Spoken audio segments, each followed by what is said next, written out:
Hey YouTube, DDRGuy300 here again. I want to do a quick video that I don't really have time for, but I got a little time before work, so I thought why not try and pump it out while I had the time, which I know is contradictive. But anyways, I wanted to talk this video about the market for sealed boxes of both Modern Horizons and War of the Spark. So sorry if I make the title a little clickbaity. I'll probably call it Market Watch something when really I'm just talking about two sealed products. And first, I want to start with War of the Spark. It's worth noting that, you know, if you're a little gun shy perhaps about investing in sealed product or not being sure where sealed product is going to wind up, fun fact, if you're actually searching for cards for War of the Spark and you click the English filter, you're still going to find the Japanese alternate art, which is just annoying, but whatever. Um, but it's something I wanted to note about War the Spark is if you're, gun shy or not sure about how product's going to age necessarily, I do feel that War the Spark is going to age pretty well, and not because necessarily of the standard reason people are, where it's just, oh my god, there's 36 planeswalkers, there's, so much hype, and it's going to be crazy expensive over time. Like, theories like that without little basis aside from the fact that there are so many planeswalkers. I mean, yes, there are, but that's kind of the reason why it's going to age well, but not without a focus and an explanation as to why. And here's why I think it's going to age well. You're going to have what I'm probably going to have in the video title, something to the effect of the lottery card effect that we've seen with Ultimate Masters, where the the price of sealed Ultimate Masters is so high for really one reason and one reason only, is that box topper. You've got, I want to say, maybe a 50-50 chance of getting your, I mean, statistically, yeah, I guess, 50-50 chance of getting a box topper that isn't garbage, that's maybe like $50, but even then you're only going to be opening maybe $200 to $250 for the open product, as it were. So you're already losing money. So I feel like 10% of the time, if you're lucky, you might be breaking even with the good box topper or the good foil mythic, and that might get you in the range to breaking even. And then there's that 1% chance of, or maybe 5% chance of making more money than you actually spent on it, and then the 1% chance of just blowing it out of the water with like three lilies, one foil, one box topper, and one regular. Um, but my opinion on Ultimate Box Toppers, or Ultimate Box Toppers, Ultimate Masters is beside the point. The point that I'm trying to get across is it's that lottery card effect that makes Ultimate Masters so damn expensive. When normal people like you and me take a look at it and you're like, wow, this is totally not worth it. And the people buying into it are really probably only the investor kinds of type people, because people who are buying it are not opening it. They're expecting it to go up in value and hoping that they have a good place to put their money, and they're hoping to just flip it. Um, and the reason War of the Spark has that kind of lottery card effect is because of the rare and some uncommon planeswalkers. Because every box about has 1 to 2 rares, and then of course foil rares, and then of course if you're lucky you get the foil mythic. And with every box having that foil rare, there's a good chance that there is a chance, like in the realm of possibility, let's say, let's call it that threshold, there's a chance that that rare hollow is something like a Teferi, which is the most expensive hollow, or, well, the most expensive rare hollow, but also the most expensive rare planeswalker in the set. Um, there's a chance that Karn is in there, who's just the next one. And those foil planeswalkers are always, until Teferi gets banned, which he very well could.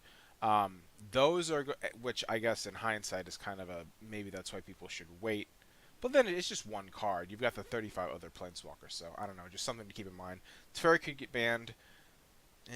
for that reason, Karn could get banned. Take a card from outside of that game, put it in your hand. That's a little bit broken, but beside the point. If you feel confident in them not really getting touched, then go for it. If not, then I guess wait on it. But the point being that it's this lottery card effect that's going to make War of the Spark age better than most sets. And most people who just go into these kind of investment type thought process, they're already investing in things every time a set comes out, which is fine. They've already invested in it anyways. But this is similar to my thought process behind the quote unquote investing in the Mythic Edition, where it was like there's so much free money here, it doesn't make sense not to. This is kind of an example of just there's more money here than normal, where most people may decide or not decide to go in on something, and this is just something that I noticed where there's this impending future effect where there's you can tell already there's going to be more money in a set than there normally would be. And that's my thought on War of the Spark, just that the foil and the lottery card effect is going to influence the sealed product, because most every foil you pull is going to be pretty good. Maybe a 50-50 chance of it being good, 50-50 chance of it being bad. But I don't know. That's just my 2 cents, that the foil rare of the box or the foil uncommon or rare of the box will just be a driving force to the set aging well, better than other sets, perhaps. Now on to Modern Horizons. I watched Bad Boy Gaming's video here, the opening of his Modern Horizons box, which was pretty cool. You should go check it out. Not that he needs help getting views. But a couple things I noticed, which, the internet will take notice of very shortly here, I'm sure, if they haven't already, which was just that you can now get foil tokens, and that's pretty cool. And you can also get... excuse me.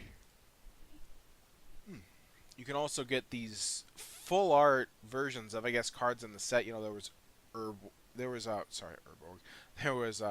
Urza and Yawgmoth, just their art in these, horizontal fashion, full art style, just art set out of a 54 set, which kudos for Wizards for doing the math on that. 54 is divisible by 9, so you can have the whole set across 6 pages in a 3x3 book. So good for them for thinking that one through. Those are pretty neat. Bad Boy had a good point that those are not able to be foil, which should they have done it? Should they not? I don't know. There's, I saw him pull the Planeswalker, the new Planeswalker, Ren and Styx, I think is what it's called, which everyone's, liking. There's Urza and there's Yawgmoth, like I said. So, would it have been a waste of a foil slot? I don't know, because then you're taking away from the other foils, but I guess I'll leave that thought process to others to kind of discern.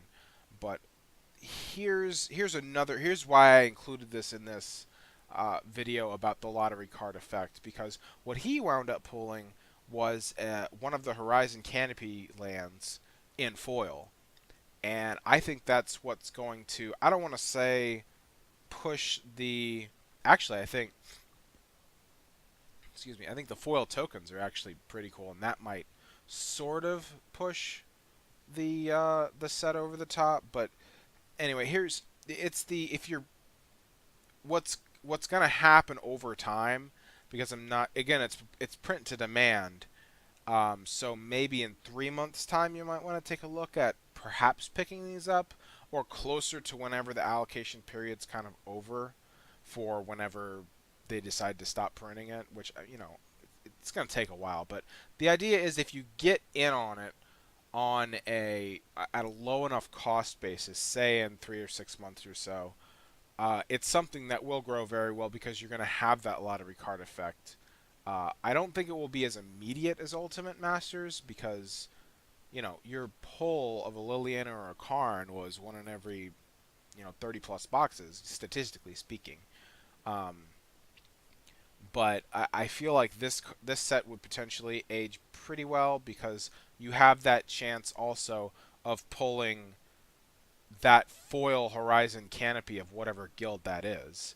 And considering how the community responded to Ultimate Masters as a pricing point, just because you could pull this Liliana or you could pull this Snapcaster or Tarmogoyf, even though the odds are fairly low anyways, because I'd say the odds of pulling, one of those foil lands in Modern Horizons is about the same kind of odds, that knock it out of the park pull is probably about the same kind of odds as what you would expect to pull out of that box topper.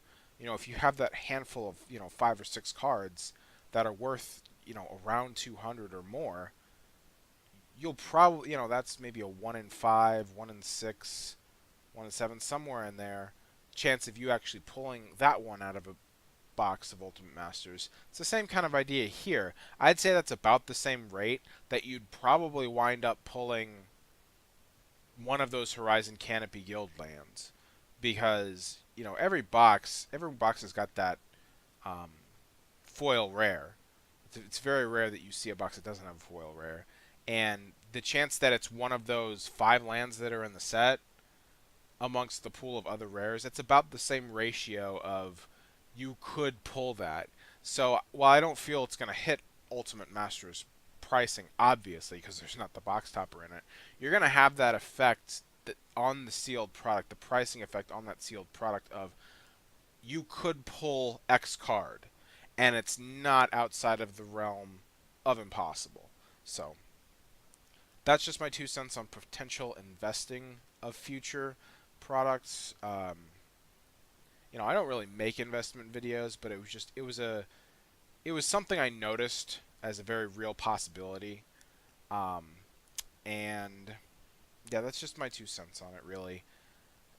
If you were thinking about buying into War of the Sparks sealed, it might be a good idea to, once the allocation period has ended for that first wave, and the second wave starts coming, and you can get it at a decent price. Um, it'd be a good thing to kind of consider. I don't see myself doing it just because I don't have the money. So, um, or there's not enough upside. Maybe that's the point of it. Because clearly, when I wanted to, I could find the money to go get, or attempt to go get some Mythic editions. But that's beside the point. Um, Again, start considering if you're in that mindset of and in that kind of culture of finance for Magic. I have my own mixed feelings about it, but it's neither here nor there. If you're in that mindset, just know War of the Spark is probably a pretty safe place to be putting your money because of that lottery card type effect. And as far as Modern Horizons goes, if you're buying it to open it and are excited about it, go ahead and buy it now. Don't worry about waiting. But if you're looking at it as an investment kind of mentality, definitely give it 3 months to see what happens, because you're not going to see that huge curve upward of people just going nuts over the box topper effect. But over time, you will see. I feel like over time, you give it another look after 3 months, or heck, just after it drops $50. I don't know. It depends on where the price goes. Just be mindful of the lottery card effect in the Modern Horizons set as you're watching the price trend, and give it at least a month, I would say, before you start kind of speculating against yourself. So a month to 3 months, think about if you want to be getting it or not. And that's all I got for this video. Hope someone somewhere got something from my no direction rambles, and I will see you guys again whenever I post the next video. So that's all I got. DDR guy out.